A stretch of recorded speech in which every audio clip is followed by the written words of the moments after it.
Bismillahirrahmanirrahim. Assalamualaikum warahmatullahi wabarakatuh. Salam semangat dan bahagia. Alhamdulillahirabbil alamin, wassalatu wassalamu ala asrofil anbiya wal mursalin wa ala alihi wa sahbihi ajma'in, amma ba'd. Pertama-tama marilah kita panjatkan puji dan syukur kita kehadirat Allah Subhanahu wa taala, Tuhan yang Maha Esa, karena sampai saat ini kita masih diberikannya kesehatan, kesempatan, dan kelapangan waktu untuk sama-sama kita bisa belajar di forum pendidikan guru penggerak terkait dengan diseminasi budaya positif. Salat berangkat salam, marilah sama-sama kita hadiahkan ke ruh junjungan Nabi besar kita Nabi Muhammad SAW dengan lafaz Allahumma sholli ala sayyidina Muhammad wa ala ali sayyidina Muhammad, seraya kita bermunajat agar mendapatkan syafaat di yaumil akhir. Amin amin ya rabbal alamin. Yang terhormat Ibu Fasilitator, yang saya hormati Ibu pengajar praktik, dan tak lupa juga yang saya hormati kepada rekan calon guru penggerak angkatan 11 di Kabupaten Labuhan Batu Selatan, dan juga salam hormat saya kepada seluruh rekan guru di UPTD SD Negeri 02 Kota Pinang.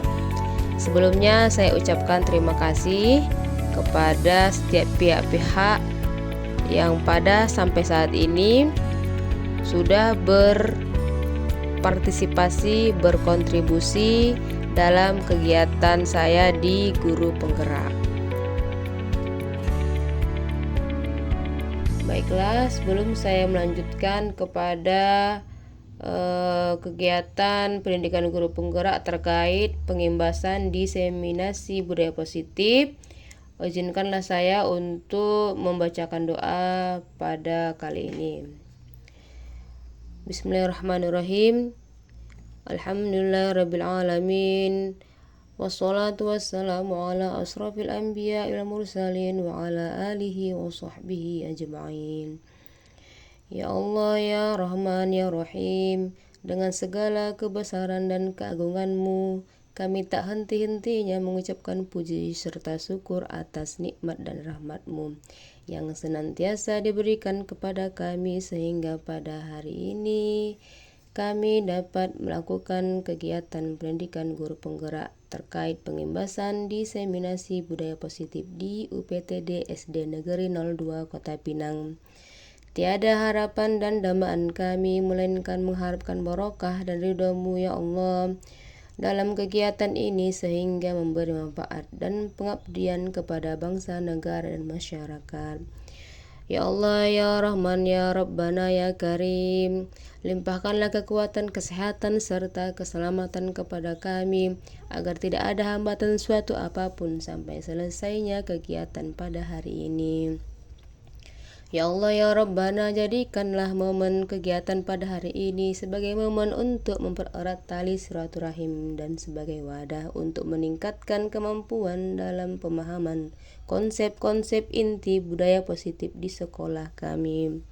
Ya Allah, ya Ghafur, ampunilah dosa dan kesalahan kami, kesalahan orang tua kami, pemimpin-pemimpin kami, dan orang-orang yang telah mendahului kami.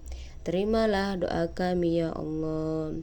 Allahumma firli muslimina wal muslimat wal mu'minina wal mu'minat al ahya'i minhum wal amwat birahmatika ya arhamar rahimin. Rabbana zalamna anfusana wa illam taghfir lana wa tarhamna lanakunanna minal khasirin. Rabbana atina fid dunya hasanah wa fil akhirati hasanatan wa qina adzabannar. Subhana rabbika rabbil izzati amma yasifun wa salamun alal mursalin walhamdulillahi rabbil alamin. Ya, itu tadi adalah doa kita bersama agar dipermudah dan dilancarkan pada kegiatan pada hari ini terkait dengan diseminasi budaya positif. Baik, adapun agenda pada hari ini yang pertama yaitu pembukaan, yang kedua doa, yang ketiga pembacaan pantun, keempat bermain game tebak gambar, kelima presentasi konsep-konsep kunci dalam modul budaya positif. Kemudian ada di dalamnya A. Perubahan paradigma, B. Disiplin positif, C. Motivasi perilaku manusia, D. Kebutuhan dasar, E. Posisi kontrol restitusi, F. Keyakinan kelas, dan G. Segitiga restitusi. Dan yang keenam adalah penutup dan foto bersama. Oke, baik. Sebelum saya melanjutkan, izinkan saya untuk membacakan pantun terlebih dahulu. Pergi ke sawah membawa rantang untuk makan bersama dengan Pak Mamat.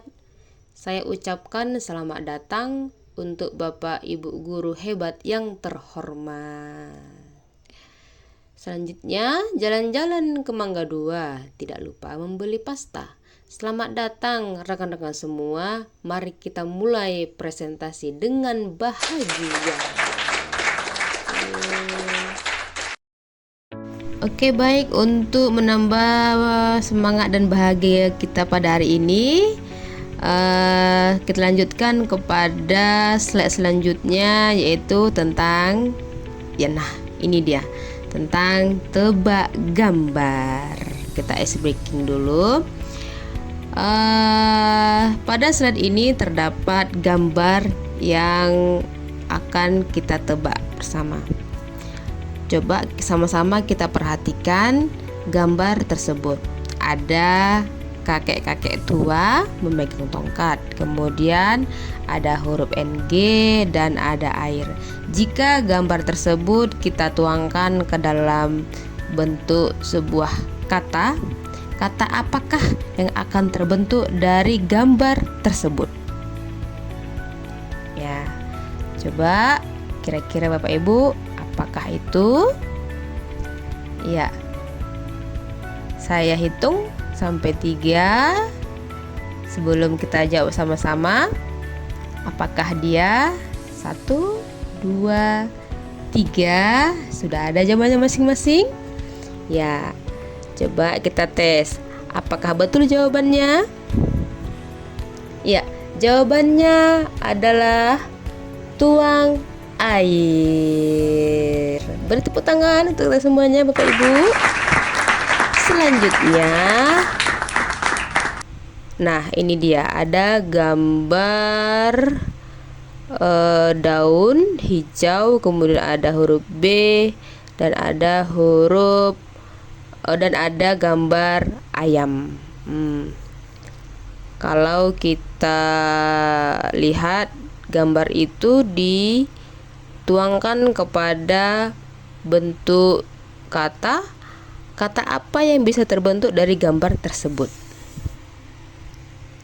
Sudah ada jawabannya Bapak Ibu? Apakah jawabannya? Ya, mari sama-sama kita lihat jawabannya. Oke, jawabannya adalah bayam.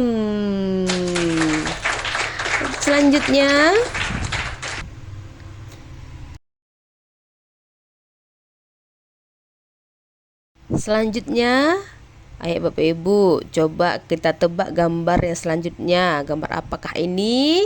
Ada kain berbentuk yang biasa dipakai ketika selesai sholat. Apa namanya? Kemudian ada di bawahnya bantal. Jika dituangkan ke dalam kata apa yang bisa terbentuk dari gambar tersebut? Sudah Bapak Ibu? Ya, apa kata yang bisa terbentuk dari gambar tersebut? Mari sama-sama kita bahas dan kita coba apakah jawaban kita benar. Mari sama-sama kita lihat, jawabannya adalah ya, sarung bantal. Itu dia. Oke, selanjutnya Ini dia tebak gambarnya selanjutnya. Makin lama tebak gambarnya makin sulit ini Bu, sepertinya ya kan. Kita lihat ada angka 3, kemudian ada huruf B, dan ada kayu ya Bu ya. Kemudian coba kita perhatikan sama-sama. Saya kasih clue nih, itu kan ada angka 3.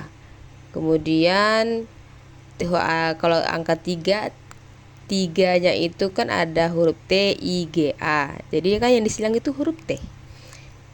Jadi huruf T-nya tidak dipakai.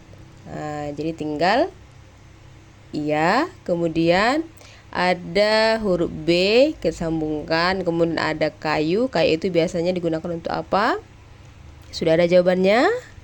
Oke, kita cek langsung apakah jawaban dari tebak gambar berikut ini. Ya, jawabannya adalah iga bakar. Ya.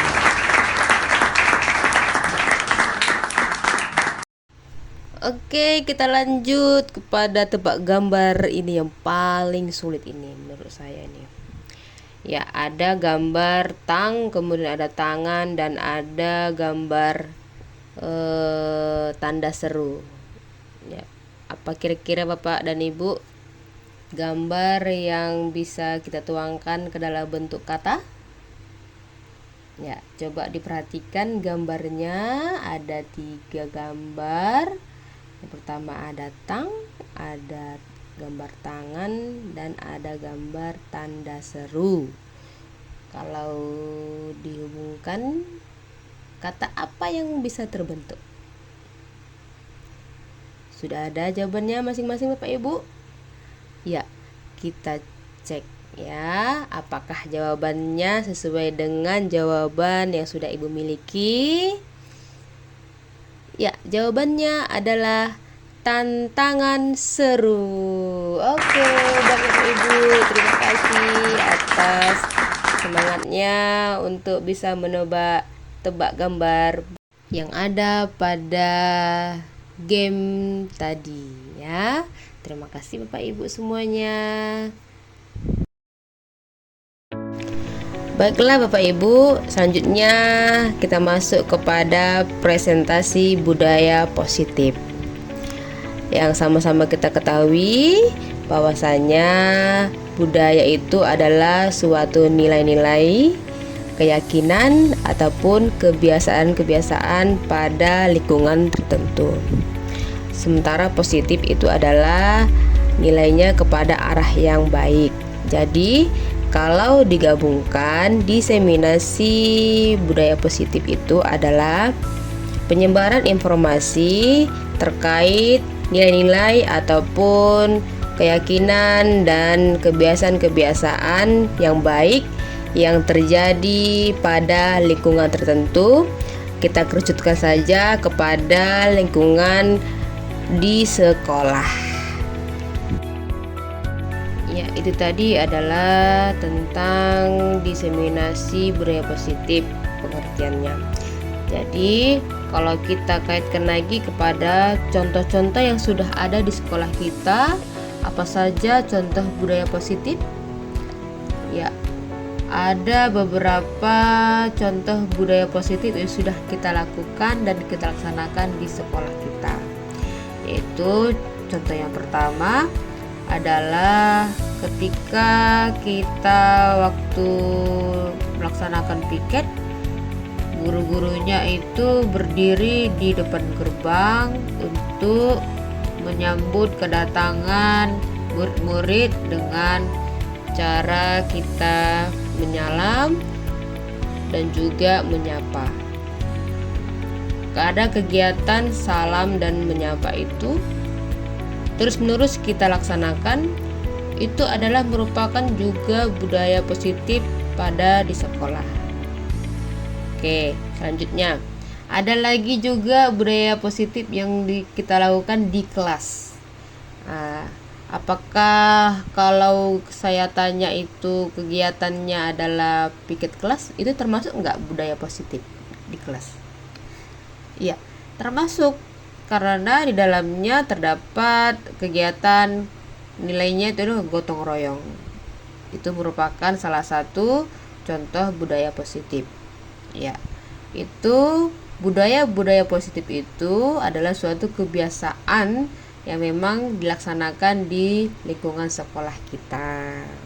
Tujuannya memang baik sebagai pembiasaan pada warga sekolah untuk mencapai pada nilai-nilai kebajikan dalam diri seseorang. Oke, baik Bapak Ibu, selanjutnya kita masuk kepada slide tentang perubahan paradigma. Ada kegiatan di sini yang akan kita praktekkan, yaitu kegiatan kepalan tangan. Ada si A dan si B, Anda dan teman Anda. Sobeklah secari kertas kecil. Tuliskan benda atau sesuatu yang sangat berharga untuk Anda. Letakkan salah satu dengan Anda genggam benda tersebut dengan segala daya. Buatlah sebuah kepalan. Teman Anda akan mencoba dengan sekuat tenaga dengan berbagai cara untuk meminta atau mendapatkan benda tersebut. Bisa dengan cara membujuk, mengancam, menghardik, merayu, apa saja agar dapat membuka kepalan tangan Anda. Ya, dari kegiatan tersebut kira-kira apa yang terjadi? Ya, ada 3 pertanyaan yang akan timbul pada kegiatan ini. Yang pertama adalah, apakah Anda membuka kepalan tangan Anda? Mengapa? Apa alasan Anda membuka kepalan tangan Anda? Pertanyaan yang kedua, apakah Anda menutup kepalan tangan Anda? Mengapa? Apa alasan Anda menutup kepalan tangan Anda? Kemudian pertanyaan yang ketiga, yaitu dalam kegiatan ini, sesungguhnya siapa yang memegang kendali atau kontrol untuk membuka ataupun menutup kepalan tangan Anda? Ya, dari kegiatan ini pasti ada kegiatan hasil dari yang kita lakukan, yaitu kalau Anda membuka kepalan tangan Anda, berarti jawabannya di situ adalah Anda bersedia untuk membuka kepalan tangan Anda. Oke. Untuk jawaban yang kedua, mengapa Anda menutup kepalan tangan Anda? Karena Anda posisinya di sini adalah bertahan untuk menutup kepalan tangan Anda, walaupun dengan teman Anda itu berusaha untuk meminta atau mendapatkan sesuatu yang berharga menurut Anda yang sedang Anda genggam, dengan cara membujuk, bahkan juga mengancam, menghardik, merayu, apa saja yang bisa dapat membuka kepalan tangan Anda, tapi Anda memilih untuk tidak membuka tangan Anda. Oke, itu jawaban dari pertanyaan yang kedua. Untuk jawaban pertanyaan yang ketiga, jawabannya adalah siapa yang memegang kendali atau kontrol penuh untuk membuka atau menutup kepalan tangan Anda. Jawabannya adalah tentunya adalah kita sendiri yang memegang kontrol atas kepalan tangan. Apakah kita membuka atau menutup kepalan tangan tergantung pada diri kita masing-masing, sesuai dengan kebutuhan dasar kita saat itu. Oke, baik. Dari kegiatan kepalan tangan tadi dapat kita simpulkan bahwasanya di situ ada tentang kontrol atau pengendalian diri seseorang.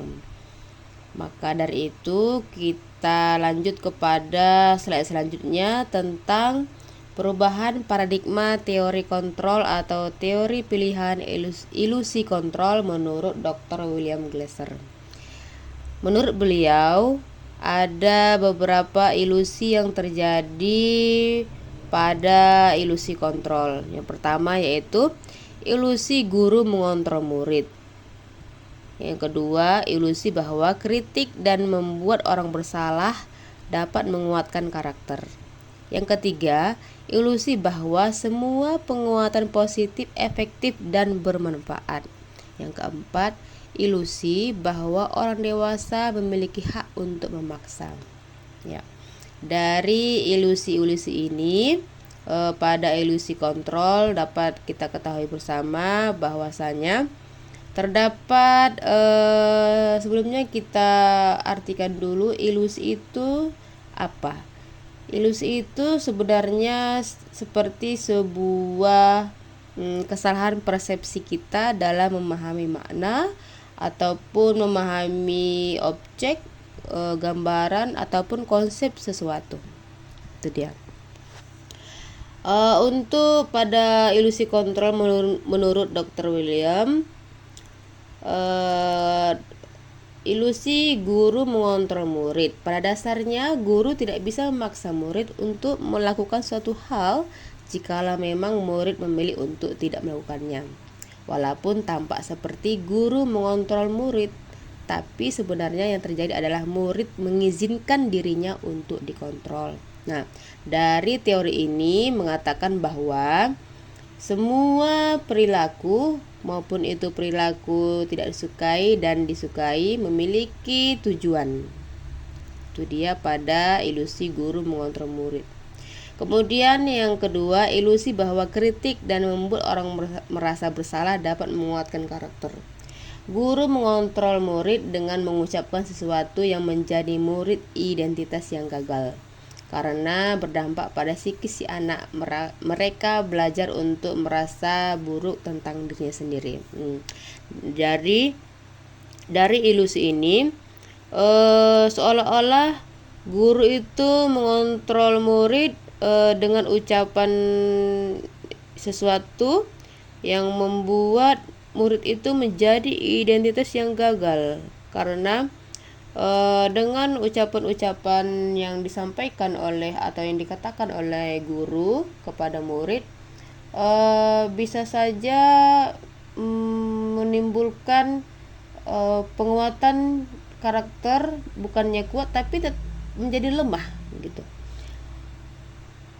Karena kalau terus-menerus ini dilakukan, maka akan berdampak pada psikis si anak.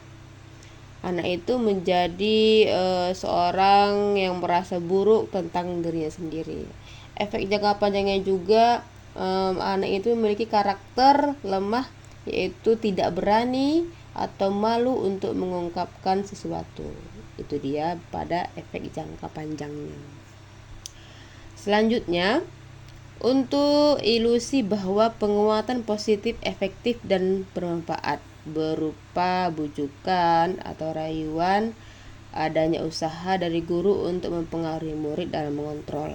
Ini kita contohkan saja penguatannya, misalnya di kelas kita bujuk, kita rayu. Nah, yang namanya bujukan ataupun rayuan ini terkadang bukan hanya anak saja yang bisa terlena di dalamnya, tapi juga orang dewasa jika lebih banyak dibujuk dan dirayu dengan kata-kata bisa juga terlena di dalamnya ya. Jadi bujukan atau rayuan ini adalah salah satu bentuk usaha dari guru untuk bisa mengontrol murid tersebut untuk bisa juga melaksanakan apa yang diperintahkan oleh guru. Jadi dari ilusi ini ada bukannya menjadi penguatan positif efektif, tetapi bisa juga menjadi penguatan positif yang tidak efektif dan tidak bermanfaat. Kenapa?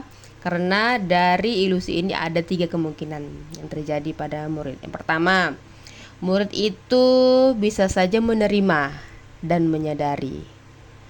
Ya, contohnya saja misalnya kalau kita menyuruh, memerintahkan anak untuk menulis, tapi dengan kita memerintahkannya itu memakai bujukan rayuan. Dengan bujukan rayuan itu murid memilih untuk melakukannya.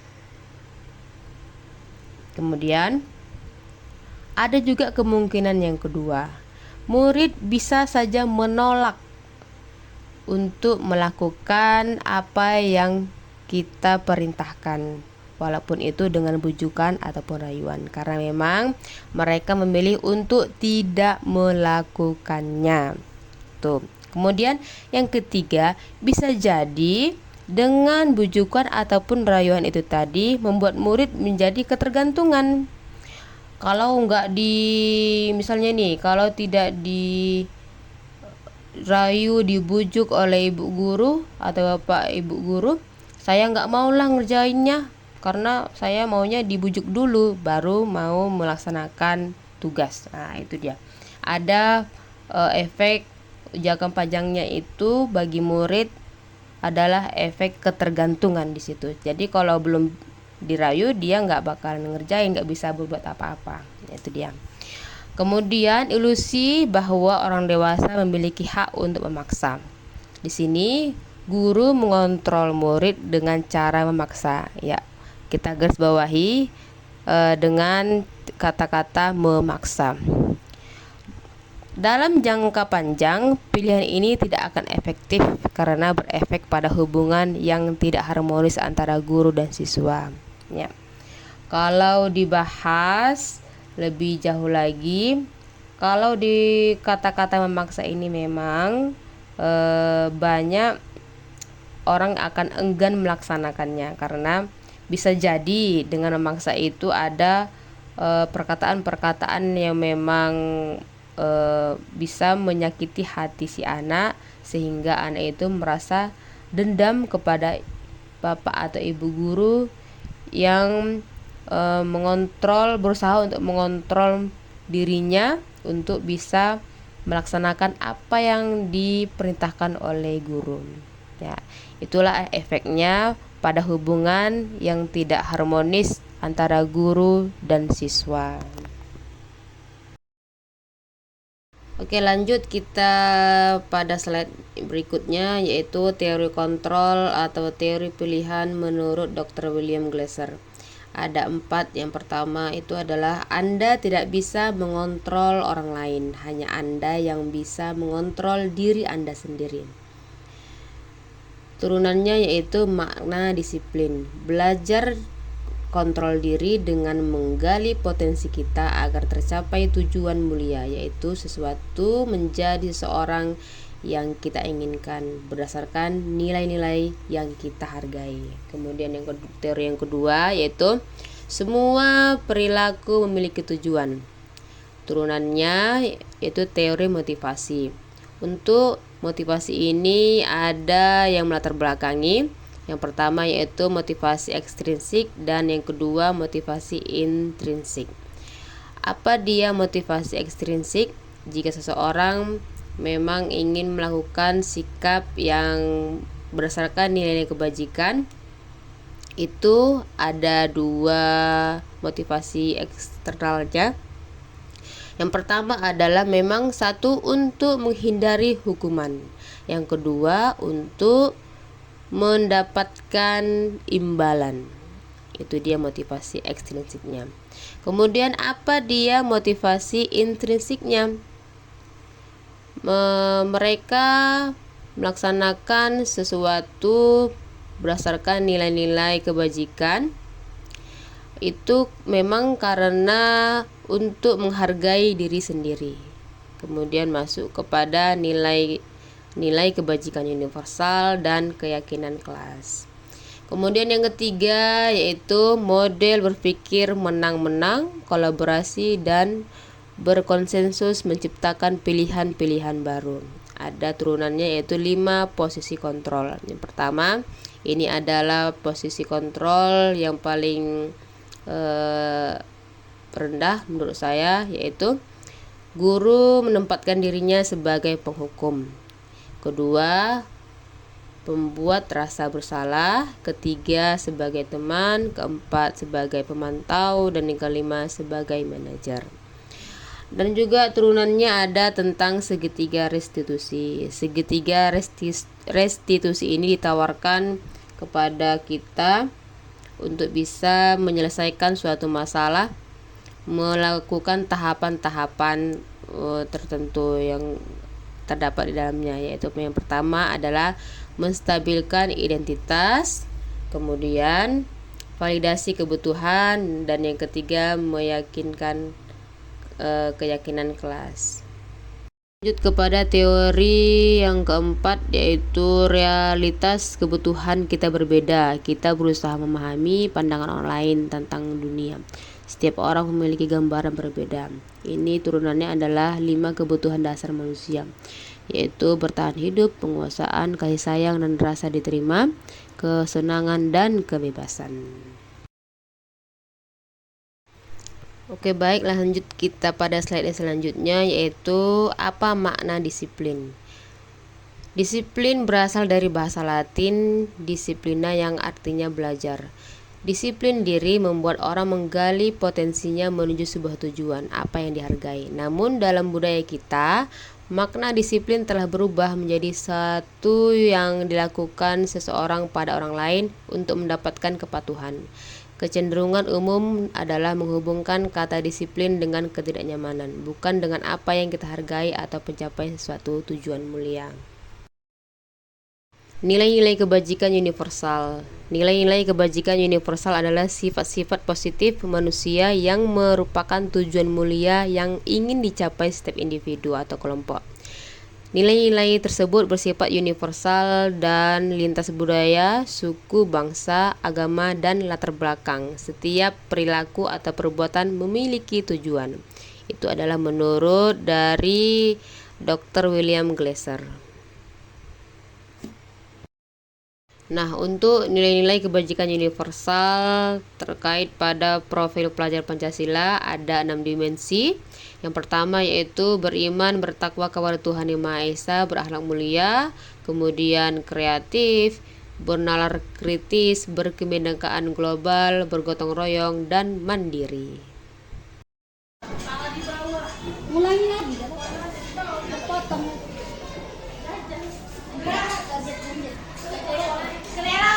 Iya, kelelawar. Coba kita cek dulu, kita cek. Iya, betul sekali. Bentuk aplaus kepada Ibu Ariati. Iya. Iya. Iya. Iya. Oke, kita lanjutkan. Yang kedua, melihat bintang di langit kelam, ada berbulan tertutup abu. Apa binatang darahnya hitam? Jangkut 8, tulangnya 1. Jangkut biasa kalau kita lihat, tapi bukan jangkut sebenarnya. Yang mengeluarkan tinta hitam. Iya, coba kita cek dulu. Selamat. Anda betul sekali, Ibu. Ibu anak, namanya cumi-cumi.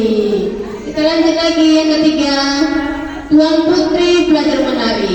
Tari diajar oleh Pak Harun.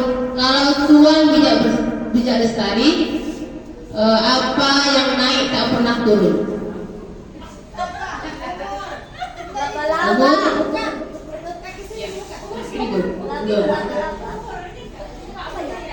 Umur? Kita cek ya. Iya, usia. Tepuk tangan semuanya. Iya, kalau usia itu memang tidak pernah turun, pasti menaik terus. Iya. Iya. Nah, tapi yang selama ini kita harapkan yang naik itu adalah gaji kita ya. Mudah-mudahan gaji kita bertambah ya. Insya Allah kita juga bertambah. Iya keluar, iya untuk kami nanti. Insya Allah lebih cepat keluarnya.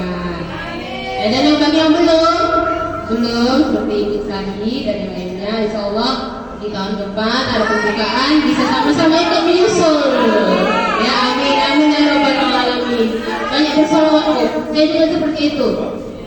Kalau dari pengalaman saya banyak saya berlatih tentang untuk menaikkan status saya banyak sholawat. Saya sholawatkan, misalnya saya kemarin waktu 17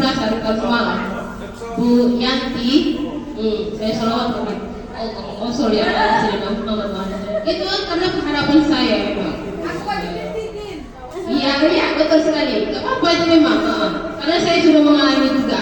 Walaupun saya berlatih dengan keras, tapi memang doa itu doa dari kita juga orang tua juga, ya. Doa orang tua itu sangat manjur sekali, tembus sekali. Iya. Amin. Lanjut, kita masuk kepada teori motivasi perilaku manusia. Ada faktor-faktor pendukung perilaku manusia itu terwujud atau terlaksana. Yang pertama ada motivasi eksternal. Apa dia? Yaitu dia mengerjakan sesuatu karena tujuannya untuk menghindari ketidaknyamanan atau hukuman. Pertanyaannya dalam dirinya, apa yang akan terjadi apabila saya tidak melakukannya? Kemudian motivasi eksternal yang kedua adalah tujuannya untuk mendapatkan imbalan dari orang lain atau institusi. Pertanyaan dalam dirinya, apa yang akan saya dapatkan apabila saya melakukannya? Ini motivasi eksternal tadi. Kemudian motivasi internal dalam diri, tujuannya untuk menghargai dirinya sendiri. Pertanyaan dalam diri, ini pernyataan, saya akan menjadi orang seperti apa apabila saya melakukannya.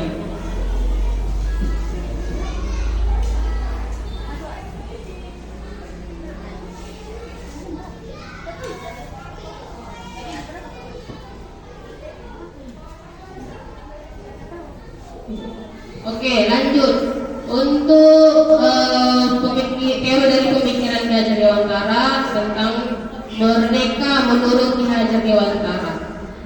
Merdeka itu menurut beliau adalah tidak hanya terlepas dari perintah, akan tetapi juga cakap membuat memerintah dirinya sendiri.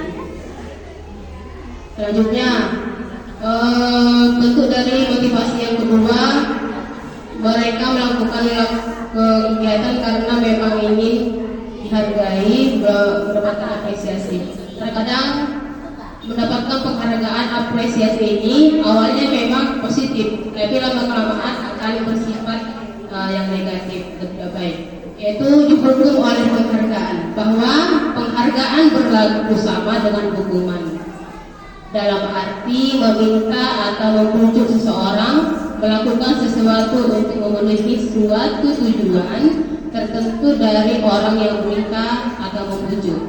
Dorongan eksternalnya dan ada faktor ketergantungan. Ya. Beberapa dampak dari pemberian penghargaan menurut Alfikon Ausbildus pada 1993. Yang pertama adalah penghargaan itu bisa menjadi nilainya menghukum. Kedua, penghargaan mengurangi ketepatan. Ketiga, penghargaan tidak efektif, penghargaan berusaha hukuman. Lanjut, ada bentuk program kebajikan apresiasi. Apresiasi yang kita ketahui bersama yaitu bentuk pengakuan atau validasi. Kadang-kadang orang ini perlu yang namanya validasi kan Bu, pengakuan dari seseorang. Jadi dalam memberikan apresiasi atau pengakuan perlu diingat beberapa hal. Yang pertama, beri dukungan secara khusus. Yang kedua, beri pengakuan secara pribadi. Yang ketiga, beri pengakuan kepada semua murid atau bergantian. Yang keempat, beri pengakuan secara konsisten. Yang kelima, fokus pada proses. Ini contoh pengakuan atau apresiasi kebajikan. Ya, ini saya sekarang ini waktu Ibu senior saya CGP memberikan pemaparan tentang budaya positif. Ada 5 kebutuhan dasar manusia. Sebutkan yang pertama. Kesenangan. Yang kedua, cinta dan kasih sayang. Yang ketiga, kebebasan. Yang keempat, power.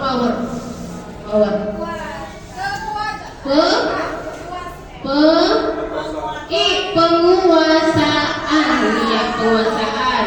Yang kelima,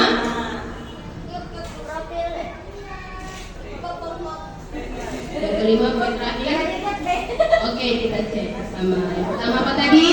Kesenangan. Betul. Yang kedua, cinta dan kasih sayang.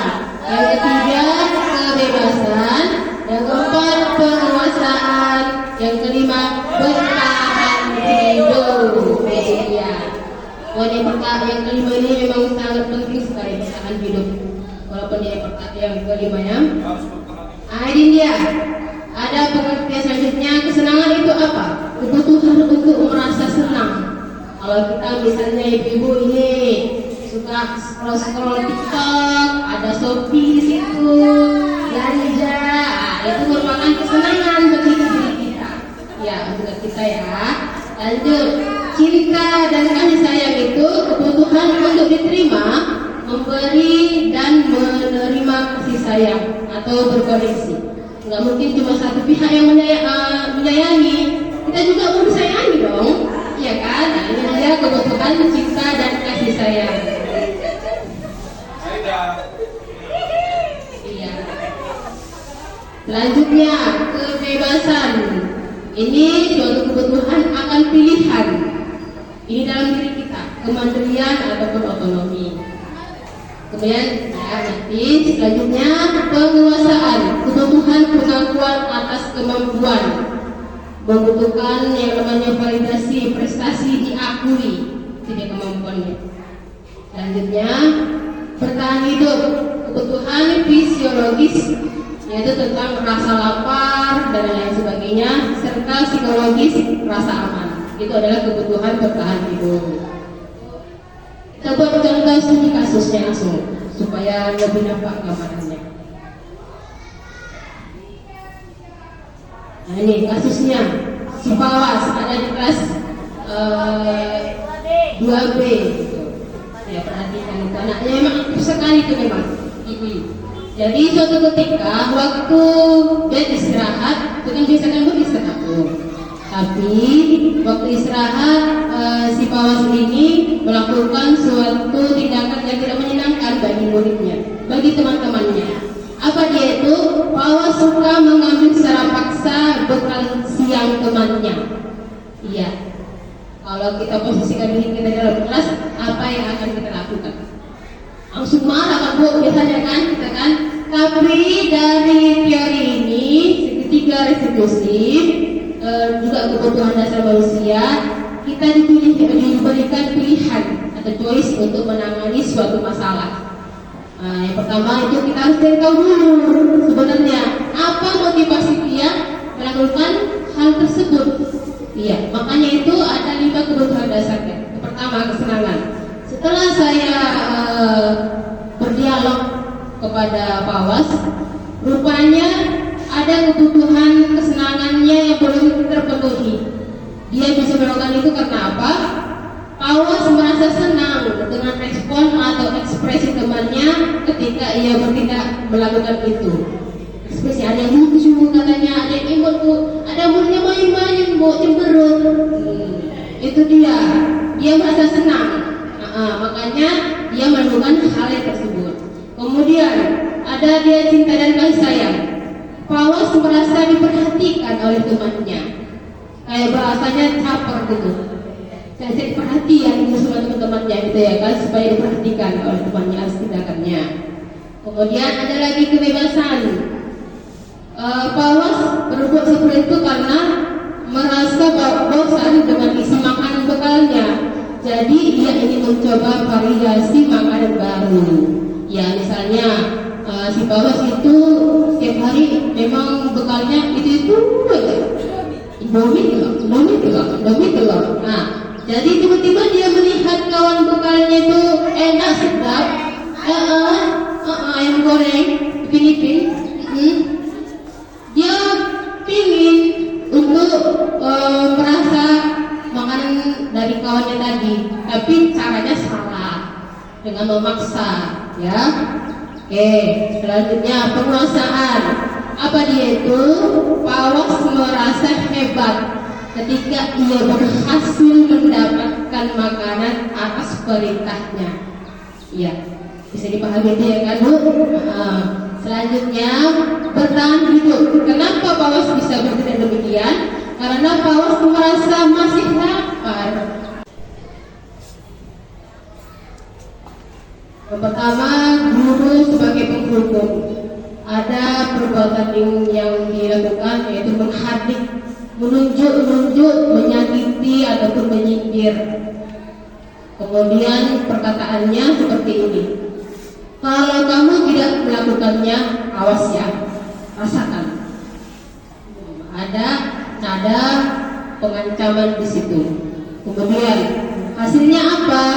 Murid tersebut bisa saja memberontak, menyalahkan orang lain dan juga berbohong.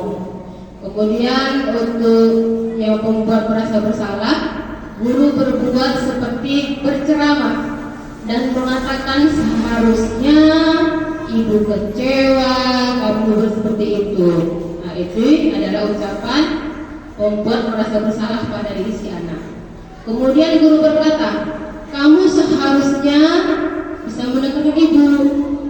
Seperti itu. Kemudian kamu sudah tahu ibu lelah sekali mengatakannya, ibu stres. Itu juga sebuah ucapan yang bisa membuat merasa bersalah pada diri anak. Jadi apa hasilnya? Hasilnya anak itu bisa menyembunyikan, kemudian menyangkal ataupun berbohong. Selanjutnya, teman, guru membuat alasan-alasan untuk murid. Apa perkataannya? Ayolah lakukan demi ibu. Masa kamu tidak bisa bantu? Ingat, tidak, ibu pernah bantu. Ya, itu dia. Kemudian hasilnya apa dari teman ini? Ini biasanya kalau saya pribadi saya lakukan di kelas 1 dan kelas 2 itu. Karena memang dia tahapnya saya masih sering itu di teman sebelumnya. Jadi ya saya lihat kalau nggak ada motivasi dari saya untuk membujuk anak itu, jadi anak itu juga tergantungan. Kalau nggak bisa dibutuh nggak usah lah, nggak usah dia dibuat, nggak usah dibutuh kok, katanya seperti itu.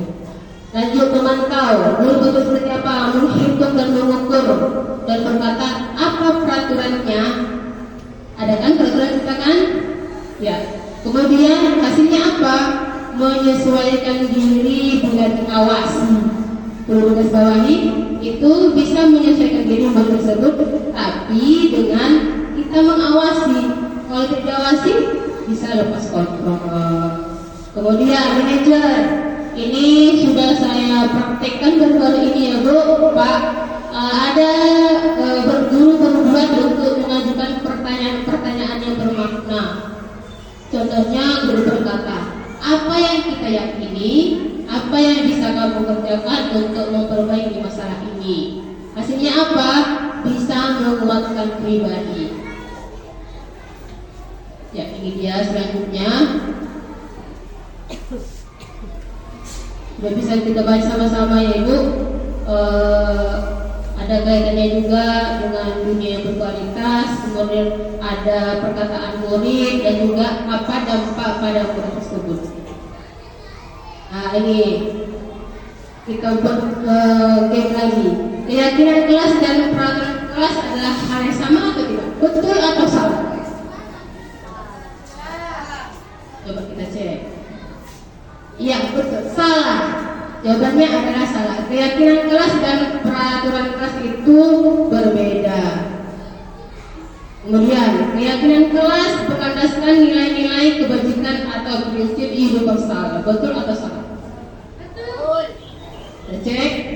Ya betul sekali. Keyakinan kelas dan itu berlandaskan kepada nilai kebajikan. Selanjutnya ini pengertiannya. Keyakinan kelas adalah seperangkat nilai dan prinsip yang disepakati bersama oleh guru dan siswa untuk membantu perilaku dan interaksi di dalam kelas. Kemudian kalau peraturan kelas itu adalah merupakan alat untuk mengukur perilaku yang diharapkan terjadi pada peserta didik menjadi lebih baik. Kalau kita bahas lagi apa perbedaan dari keyakinan kelas dan peraturan kelas. Ada yang merespon? Ada yang menanggapi? Ibu, keyakinan kelas itu perbedaannya dengan peraturan kelas menurut saya itu yang perbedaannya pada poin kata-katanya. Kalau di kata-kata dari peraturan kelas itu ada dia bersifat negatif atau bisa diucapkan dibuat peraturannya jangan membawa mainan, boleh.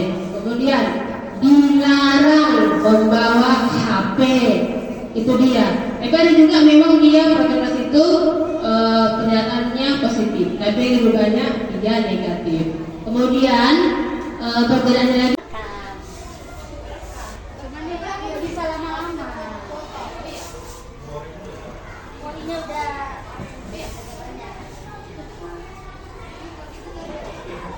Nah, selanjutnya menanyakan keyakinan. Jelas dari segi tiga restitusi ini adalah proses di mana murid menghubungkan dirinya dengan nilai-nilai yang dipercaya.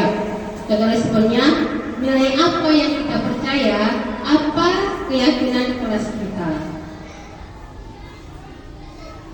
Ya, itu dari sekian dan terima kasih pemaparan dari saya. Lebih dan kurangnya saya minta maaf. Saya akhiri dengan assalamualaikum warahmatullahi wabarakatuh. Ya, jika ada pertanyaan atau tanggapan, boleh. Itu, ya boleh.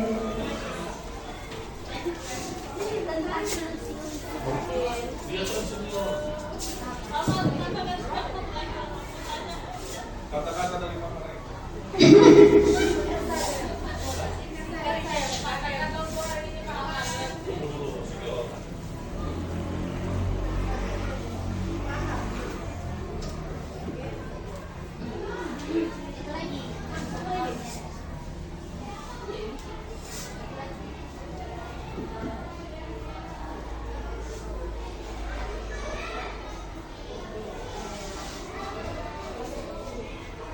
Saya mau bertanya Bu, ini tentang ilusi guru tadi yang poin ketiga, ilusi bahwa semua penguatan positif efektif dan bermanfaat. Maksudnya bagaimana itu Bu? Itu. Sekian Bu, terima kasih. Ya, terima kasih kembali kepada Ibu saya Adiadi, senior saya di calon guru penggerak. Pertanyaannya sangat luar biasa sekali Bu, dan saya izin untuk coba untuk menjawab. Ya, untuk ilusi yang ketiga tentang ilusi bahwa semua penguatan positif efektif dan bermanfaat. Ini kita ibaratkan penguatan positifnya itu apa? Seperti bujukan ataupun rayuan yang biasa kita lakukan kepada murid supaya tujuan kita itu mengontrol murid tersebut mau melaksanakan apa yang kita perintahkan. Misalnya menulis, kita butuh dia, kita rayu dia untuk mau mengerjakannya. Sebenarnya dalam posisi ini ada tiga kemungkinan yang akan terjadi kalau kita terus-menerus untuk melaksanakannya. Yang pertama tadi, murid itu bisa menerima bujukan ibu tadi, rayuan ibu tadi dengan disuruh terima, laksanakannya Bu, apa yang diperintahkan. Kemudian yang kedua, dia bisa menolaknya. Dia nggak butuh rayuan, nggak butuh bujukan tadi, karena memang dia memilih sendiri untuk tidak melakukannya. Seperti itu.